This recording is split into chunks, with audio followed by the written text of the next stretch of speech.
Bonjour à toi et bienvenue dans ce nouveau podcast En eau trouble. Ici Fabien et aujourd'hui j'aimerais t'entretenir d'un thème qui me questionne et auquel je réfléchis depuis un moment. C'est le thème de la place. Je ne parle pas de la Plaza Mayor, je ne parle pas de la place à l'école, quoique, si bien évidemment il y a un lien. Le sujet de la place, il est fondamental, notamment chez les profils avec des gros guillemets, les profils HP, atypiques, THQI, tout ce que tu veux. Bref, les personnes qui ont un fonctionnement à tendance un peu atypique. Bref, toutes les personnes qui ont du mal à croire au récit dominant.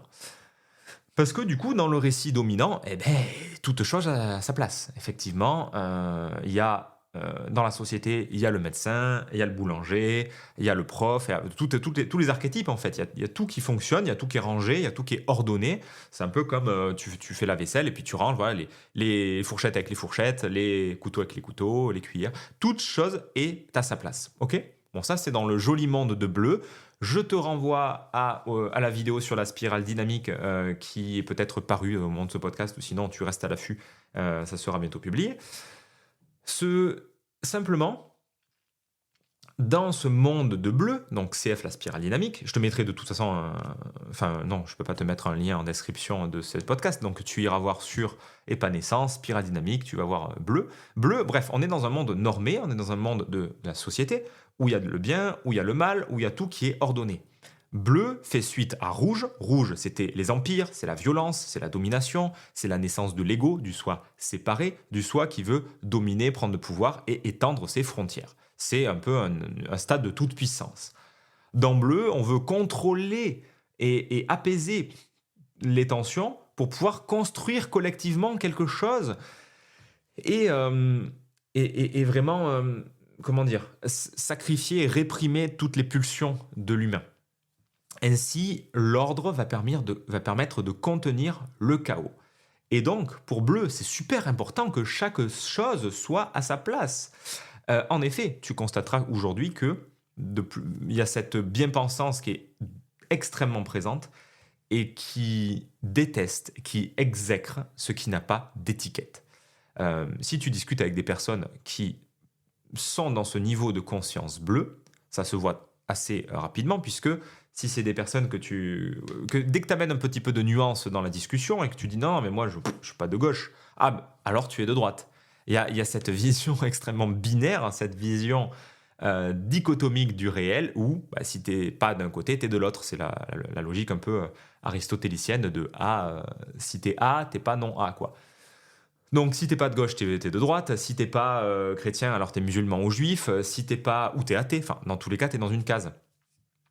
Du coup, si tu manges pas de viande, t'es végétarien. Non, mais je mange de la viande. Du coup, t'es carnivore ou omnivore. Non, et en fait, il y a aucune place pour la troisième voie. Il y a aucune place à la nuance et à la trinité. Donc il y a vraiment une détestation de tout ce qui n'a pas d'étiquette. Et effectivement, moi qui fais beaucoup d'événements, qui rencontre énormément d'entrepreneurs depuis 10 ans ou de personnes dans le cadre développement personnel et compagnie, il y a cette question extrêmement fréquente. Évidemment, la première question qu'on pose, c'est « Et toi, qu'est-ce que tu fais dans la vie ? Qu'est-ce que tu fais ?» Il y a une identification au faire, il y a une identification à l'étiquette sociale, bref, il y a une identification à la place. Et moi, mais ça fait 10 ans que cette question, elle me stresse et que je ne sais pas quoi répondre parce que je sais que ce que je vais répondre est faux. Mais je suis coach ou mais je suis ostéopathe mental. Je m'amusais à dire ça à une époque, je suis ostéopathe mental, j'aide les gens à se libérer de leur blocage. Puis en fait, il ne se passe pas un événement dans lequel j'aurais dit la même chose que la fois précédente. À chaque fois, j'adapte et je sais pas, je discute avec la personne parce que c'est quand je me raconte, quand on en reparlera de ça, mais toute la vanité du je suis. Mais je te renvoie pour ça vers l'épisode sur l'identification, justement, l'épisode numéro 2 du podcast En eau trouble. Parce que justement, dès que je suis en train de raconter je suis, je suis coach, je suis ceci, je suis cela, je suis boulanger, je suis pâtissier, je suis contrôleur des impôts ou je suis acteur porno, ça existe aussi, ou je suis péripatéticienne ou ce que tu veux. Je me mets en récit et je réduis l'être que je suis au rôle social. Je réduis au métier. Ça ne veut pas dire que parce que je dis ça, je suis dans cette identification-là. Je peux raconter ça sans en être dupe et donc pas m'identifier outre mesure. Mais souvent, très très souvent, il y a un amalgame et une identification au rôle social. Et dans ce thème de la place, on est en plein dans ce truc-là. C'est que ces personnes au profil atypique, je vais résumer profil atypique, hein, c'est plus simple comme ça, même si évidemment la réalité est extrêmement plus complexe. Ces profils-là ont de la difficulté à croire au premier degré à ce mythe collectif où chaque chose est à sa place. Mais il y a une partie d'eux qui croient, je vais parler en mon nom, hein, c'est facile de dire eux ou on ou nous ou tu pour pas dire je. Donc je vais parler au jeu, c'est plus simple. Pendant un sacré temps, je me suis dit merde, mais je trouve pas ma place dans ce monde. Je comprends pas les gens, je comprends pas comment ils fonctionnent. Je vois des gens qui courent après un ballon, c'est souvent cette anecdote qui me revient quand je voyais les gamins qui couraient après un ballon à l'époque. Je me dis, mais je comprends pas. Il y a effectivement chaque chose à sa place, je le disais pas comme ça, mais il y a les filles qui jouent à la marelle, qui sont là d'un côté, hop, elles jouent à la poupée, elles font leur truc de filles. Et il y a les garçons qui sont là et qui jouent au foot, et qui se courent après, et qui se tapent, et qui cherchent à marquer des buts. Et moi, je suis là, et je regarde les filles, je regarde les garçons, et je suis là, mais je comprends pas. Moi, je suis censé faire quoi là? Je comprends pas. J'ai ni l'élan de l'un, ni l'élan de l'autre. Moi, le foot, ça me fait chier. Courir après un ballon, bon, flemme, pourquoi? Et puis, je suis pas une fille, je vais pas courir non plus faire la marelle, quoi. Donc, je marchais tout seul, comme un con. Enfin, en tout cas, comme un gamin qui comprenait pas ces codes sociaux, et je faisais le tour de la récré tout seul en cherchant bien quelle est ma place là-dedans. Et c'est un piège, c'est que à la fois, dans ce monde de bleu, chaque chose doit être à sa place, mais donc moi j'y crois pas à ça, j'y croyais pas au premier degré, donc je trouve pas ma place. Et en même temps, il y a une partie de moi qui veut trouver sa place, c'est normal. Il y a la pulsion tribale, la pulsion sociale qui est là, qui pousse en fond, et c'est mais moi aussi je veux appartenir au groupe, mais moi aussi je veux faire partie des autres, moi aussi je veux être avec les autres et pouvoir être en relation. Sauf que ça m'a suivi toute ma scolarité. Je vois des groupes, je vois des gens qui discutent et je me dis, mais de quoi ils peuvent bien parler? Mais quand j'entends les gens, j'entends qu'ils discutent des autres, qu'ils parlent dans le dos des autres, ils parlent du prof dans le dos, ils parlent de leurs potes dans leur dos, ça critique, ça parle de la pluie et du beau temps. Mais qu'est-ce qu'ils racontent? Mais comment les gens, ils peuvent. Je sais pas, il y a comment dire, ils parlent sans fin de quoi exactement? Vraiment, j'arrivais pas à comprendre. Ça m'est arrivé plein de fois. Dans des soirées, je suis là, mais dans quel groupe je vais? Je veux voir des gens, et puis j'entends que ça parle d'alcool ou de ceci ou de cela, puis ça m'intéresse pas, alors je change de groupe, et puis là ça parle de vin, et ça parle de tel whisky, et puis après ça parle de telle drogue, ou de tel parti politique, ou de tel courant de pensée. Oh putain, ou ça parle de ah ouais, mais il y a cette équipe qui a gagné. Oh là là là là. Et ce small talk, en fait, il m'a toujours fait chier, parce que j'ai jamais trouvé ma place là-dedans. Donc ça renvoie toujours à ce truc de mais où est ma place? Et cette place, elle est fondamentale dès le départ dans la vie de l'humain, dans la famille déjà. À quelle place tu es? Est-ce que tu es à la place de l'aîné? Est-ce que tu es à la place du cadet, du petit? Tu as la place, ou si tu es enfant unique, tu as la place d'enfant unique. Et c'est la place à table. Donc tu sais, il y a le papa qui est à tel endroit, la maman qui est à tel endroit, et toi tu es à tel endroit. Il y a une place autour de la table, et que tu verras aussi à l'école, évidemment. Toi tu as ta place, et chaque personne est à sa place, et souvent, tu as une place qui est attribuée pour l'année. À la fac, c'est pareil. Quand j'étais à la fac de médecine, ça m'amusait de voir que les groupes se fédèrent et se mettent toujours au même endroit. Et les gens sont à leur place, ils prennent leur place et ils y restent. Et moi, j'avais un peu très très souvent, en tout cas, ce réflexe avec mon pote. On allait, je me mettais à plein d'endroits différents, dans différents amphis, et je changeais tout le temps de point de vue, d'angle, de machin. Mais comme ça, spontanément, pas juste par fonctionnement sans réfléchir, quoi.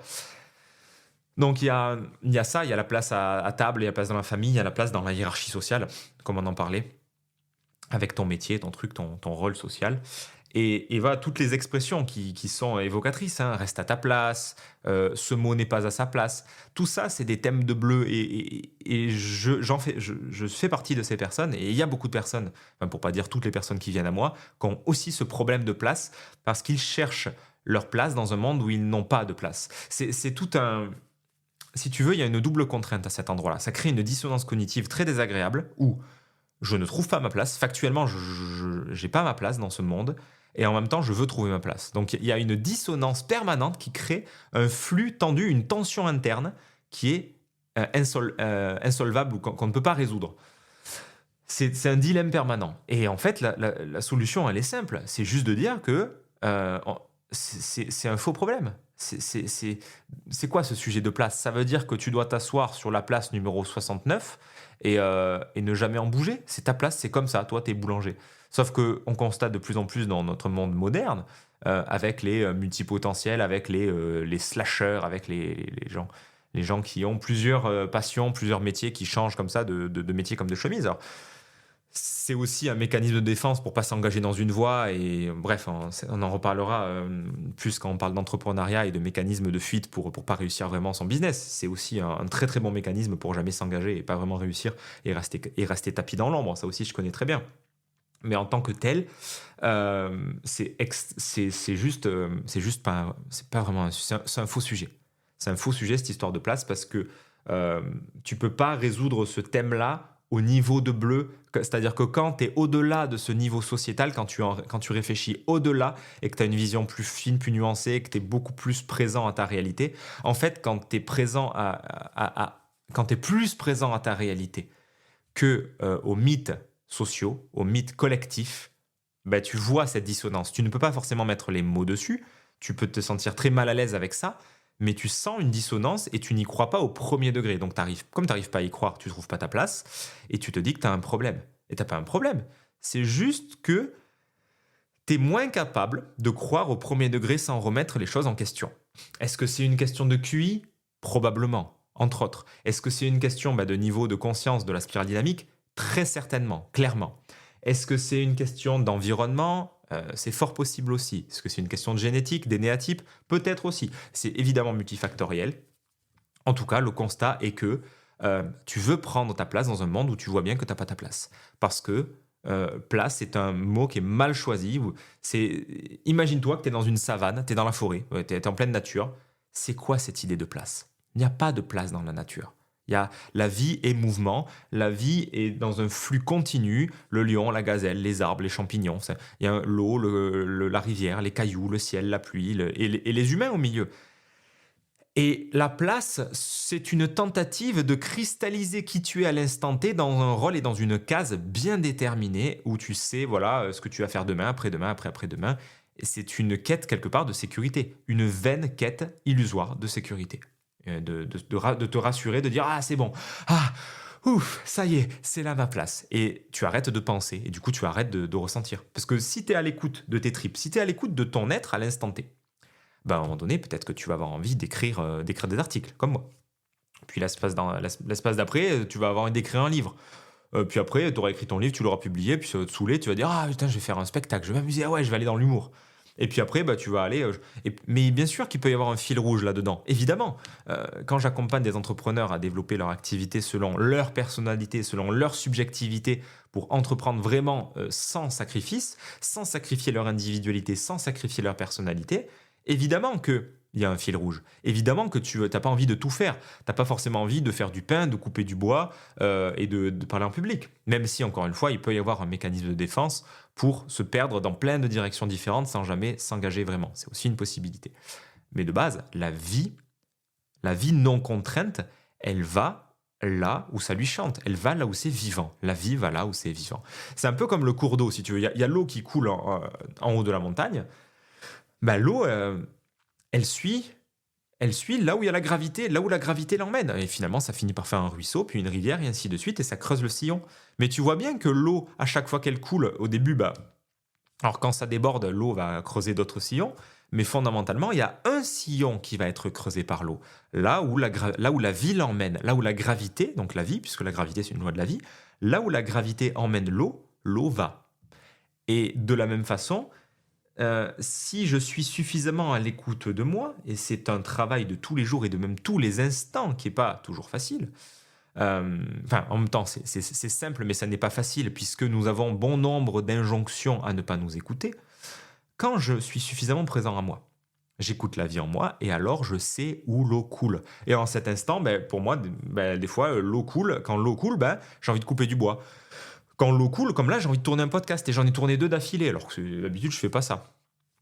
Mais quand l'eau coule après, mais je sais pas après ce qui va se passer. Et instant après instant, en fait, la notion de place n'a plus de sens. Il y a une vacuité totale puisque la notion de place fait place, sans mauvais jeu de mots, à l'écoute de la vie ici et maintenant, qui ne se satisfait pas d'une place. C'est pour ça qu'il y a autant de dépressifs, enfin, c'est pour ça, c'est pas la seule raison évidemment, mais euh, énormément de maladies, énormément de dépression, de burn-out, de suicide, de drogue, d'alcool, euh, découle du fait d'humains qui se sont castrés eux-mêmes et se sont fait castrer par une société castratrice qui maintient dans un moule, qui maintient dans une place.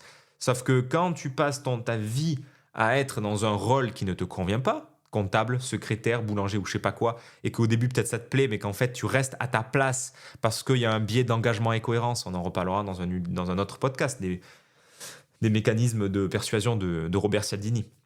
Donc l'engagement et cohérence, c'est plus tu as investi de temps et d'énergie dans une voie, plus tu vas continuer à t'engager dans cette voie. Ainsi, le médecin qui a passé 9 ans, 10 ans, 12 ans d'études, qui a investi beaucoup de temps, d'énergie, une énergie colossale dans une voie, va avoir d'autant plus de résistance à quitter cette voie. Chez tous les médecins que je connais, avec lesquels j'ai discuté, c'est quelque chose qui est extrêmement fréquent. C'est très fréquent chez tous les professionnels qui ont fait un certain nombre d'années d'études. Et moi j'ai passé 4 ans, 5 ans de ma vie à faire des études pour devenir kinésithérapeute, enfin pour pratiquer la kinésithérapie. Je ne me suis jamais identifié à ce métier outre mesure. Le jour où j'ai décidé d'arrêter, j'ai arrêté. Et j'ai observé beaucoup de résistance autour de moi, de personnes qui étaient renvoyées à cette notion de place. Mais ouais, mais tu vas faire quoi? Mais attends, t'as fait tout ça pour rien et tout. Mais non, comment ça, tout ça pour rien? Il y a pas l'idée d'un bon choix ou d'un mauvais choix. J'ai pas fait pour rien. J'ai gagné en expérience et ça m'a fait découvrir des choses de moi. Et j'ai découvert que ça a été ma voie l'espace de quelques temps. Et ça n'est plus ma voie. À l'instant T, ça n'est plus vivant pour moi. Et de fil en aiguille, depuis 10 ans, j'ai affiné et je vogue de plus en plus proche de ce qui est vivant en moi. Et tu peux vraiment plus le voir comme un point mouvant, un point qui bouge, comme une eau qui circule, plutôt que comme une place. Je cherche pas ma place, je ne cherche plus ma place, puisque chercher ma place, c'est vouloir figer qui je suis une fois pour toutes. Mais je ne peux pas figer la vie telle qu'elle est une fois pour toutes. Figer la vie, c'est foutre une étiquette, c'est ah mais ouais, je suis français, je suis Fabien, je suis, j'en sais rien moi, je suis autiste, je suis malade, je suis TDAH, je suis autiste, je sais pas quoi. Je m'identifie à une étiquette, CF, l'épisode sur les étiquettes, qui me semble a déjà été fait, ouais, l'épisode numéro 4. L'étiquette, et c'est justement quelque chose qui permet de figer, à l'image du concept de place, qui fige le réel dans quelque chose. Et du coup, je te renvoie encore une fois au podcast sur la mort, parce que c'est à cet endroit-là où on veut figer la vie, on crée de la mort et on devient des morts vivants. Et quand je suis à ma place, c'est très bien, j'ai l'impression d'avoir trouvé ma place, sauf qu'à des moments donnés, il y a la vie en moi qui crie que « Ah non, je veux plus, j'en ai marre !» Et c'est comme ça que on se fabrique des maladies, des problèmes, des accidents, parce que la vie en nous trouve un chemin pour continuer à vivre en fait. C'est une pulsion, une bête pulsion de vie, de survie. Et si j'écoute mon corps, c'est pour ça que le corps, c'est une putain de clé fondamentale pour vivre sa vie un peu plus en conscience. C'est que le corps, il bullshit pas. Les sensations du corps ou les non-sensations du corps, les comportements, le réel de qui tu es, de comment tu fonctionnes aujourd'hui, t'indique clairement ce qui se passe en toi. Combien de fois j'ai vu des symptômes physiques chez moi, les otites, les rougeurs, les machins, tout ça m'informe de quelque chose. Une douleur récurrente au genou, et puis ça disparaît du jour au lendemain. Enfin, il y a tellement de personnes qui ont des douleurs, qui ont des vrais problèmes de santé, et ils sont en impuissance totale avec des examens médicaux, parce que ça montre rien de spécial. Mais parce que justement, ils sont des personnes qui s'informent elles-mêmes via leur corps, parce qu'ils sont incapables de le comprendre autrement, que la vie cherche un chemin pour t'informer que il est temps de remettre du mouvement dans la vie. La vie, c'est extrêmement bateau comme phrase, mais c'est comme ça. C'est tautologique. La vie, c'est la vie. La vie, c'est du mouvement. Le mouvement, c'est la vie. Donc, dès que tu coupes le mouvement, via cette notion de place, tu coupes la vie. Tu cherches à mourir. Tu cherches à t'enfermer. Alors, je sais que rester dans un immobilisme et rester dans une pseudo-mort le temps de la vie, c'est rassurant. Mais pendant ce temps-là, on ne vit pas. Et du coup, il ne faut pas se faire croire que c'est la vie. La vie, plonger dans la vie vraiment, ça fait peur, ça engage tout l'être, ça peut être extrêmement inconfortable. C'est pour ça que ça demande d'être présent à soi, d'être présent au petit enfant qui a peur, parce que dans la vie, t'as aucune branche auquel te raccrocher. il n'y a rien auquel te raccrocher. Et encore une fois, tiens, je te partage une dernière anecdote qui me vient. Lors de ma dernière retraite que j'ai fait comme chaque année, je marchais tranquillement dans la nature et je marchais sur une petite route en montagne. Et je marchais sur cette petite route et il y avait une sensation bizarre. Je me disais, mais qu'est-ce que c'est? Mes chaussures, ça craquait. C'était des. Je comprenais pas pourquoi, c'était pas habituel. Mes chaussures, elles faisaient un craquement. Et pendant des dizaines de minutes comme ça, de temps en temps, je me disais, mais c'est bizarre cette sensation-là, mais qu'est-ce qu'elles ont mes chaussures? Et puis au retour, j'ai réalisé que c'était pas mes chaussures qui craquaient, c'était le goudron. Le goudron, il était craquelé, j'imagine, par le froid, par la glace et tout, et ça faisait des crrr. Sauf que moi, dans mon système, le goudron, c'est solide, c'est un truc sur lequel je peux m'appuyer, c'est quelque part, le goudron est à sa place et ça bouge pas, et c'est pas censé craqueler. Sauf que ben, ici, dans cette expérience-là, le goudron craquelle et il s'écrase sous mes pieds. Et ça m'a fait vraiment bugger. Je fais ah putain, intéressant. Symboliquement, justement, je ne remets pas en cause le goudron parce que je me repose dessus. Et on a tous cette fâcheuse tendance à fonctionner, enfin fâcheuse, c'est normal, on a tous des heuristiques inhérentes à notre système 1, notre système qui gère les automatismes et qui ne réfléchit pas. Ça permet de l'économie et c'est extrêmement intéressant. CF, les travaux de Daniel Kahneman et son collègue Monsieur Tversky dans Système 1, Système 2, tu peux aller le lire si tu ne l'as pas déjà lu, c'est super intéressant. Ça permet de voir quoi que on a notre système 1 qui fonctionne automatiquement en deçà de notre conscience, c'est tout l'intérêt, et du coup, pour moi, goudron égale solide, je ne remets pas en question. Sauf que dans la réalité, de chaque instant, le goudron peut craqueler. Tout comme je tiens pour fait que ma maison, ben, elle reste droite, elle reste normale avec son toit, que tout va bien aller, qu'il n'y aura pas de fuite, qu'il n'y a pas le toit qui va s'effondrer, mais j'ai un scoop, un jour il y aura une fuite, un jour le toit peut s'effondrer, même si c'est pas à l'échelle de notre vie, c'est un fait, la maison finira par s'effondrer. Euh, Idem pour absolument tout, tu vois. Je tiens pour acquis que mes poules vont être vivantes, que moi je vais être vivant, que je tiens pour acquis que je suis en bonne santé. Il y a ce tenir pour acquis là, c'est encore une fois maintenir les choses bien à leur place et c'est se couper de la vie. Dans la vie, la vie c'est fondamentalement de l'impermanence et plus j'accueille ça, plus j'accueille le chaos, c'était Nietzsche qui disait ça, plus j'accueille le chaos en moi, plus je vais accoucher d'une étoile qui danse. Je crois que c'était qui disait ça. Donc bref, j'espère à travers ce podcast avoir montré la vanité de cette recherche de place. S'il y a une partie de toi qui veut trouver sa place, bah écoute, c'est tout à son honneur. Tu peux tout à fait discuter avec cette partie de toi, l'écouter, la rassurer, dire ok, ouais, ça veut dire que c'est une partie de toi qui aimerait vraiment peut-être convenir, être aimé, être rassuré, être en sécurité, avoir quelque chose sur lequel se reposer. C'est tout à fait honorable. Mais la seule chose que demande cette partie de toi en réalité, c'est être écouté, apaisé, rassuré, contenu par de l'amour, par de la douceur. Euh, et tu peux petit à petit rééduquer cette partie de toi et lui expliquer que ben, t'as pas de place en fait. Et il y a de la place pour rien en fait. Et la place, c'est une pure illusion dans un monde chaotique. La place, c'est une création fantasmatique où le boucher c'est le boucher, et le boulanger c'est le boulanger. Sauf que le boulanger, bah, peut-être qu'en fait il coupe de la viande à ses heures perdues, peut-être qu'il joue de la musique et qu'il est aussi prof de musique, peut-être qu'aussi il élève je sais pas, peut-être qu'il fait du trafic d'enfants, du trafic d'organes. T'en sais rien en fait. Le boulanger, c'est ok, c'est juste c'est une pseudo-place dans la société. Donc si t'as pas de place dans la société, ben, tu peux peut-être économiser ton énergie et arrêter de chercher parce que peut-être que ta place, c'est dans le fait d'écouter la vie instant après instant pour voir où elle te mène. Et c'est là que tu auras beaucoup plus de justesse et de détente par rapport à ça. Et euh, personnellement, aujourd'hui, ça me détend beaucoup plus par rapport à cette histoire de place. Je ne cherche plus ma place parce que c'est juste pas un sujet. Je cherche pas à être à ma place. Je cherche juste à laisser la vie en moi être. Ben, je laisse la vie, quoi. Je vis la vie et c'est tout, quoi. Sur ce, si ça t'a apporté quelque chose, ben, je t'invite à mettre un pouce. Ça m'aide et ça soutient le podcast. Si tu veux le partager à quelqu'un, c'est toujours apprécié. Si tu penses que ça peut aider quelqu'un, parce qu'il y a beaucoup de personnes vraiment qui se posent cette question de ce truc de la place.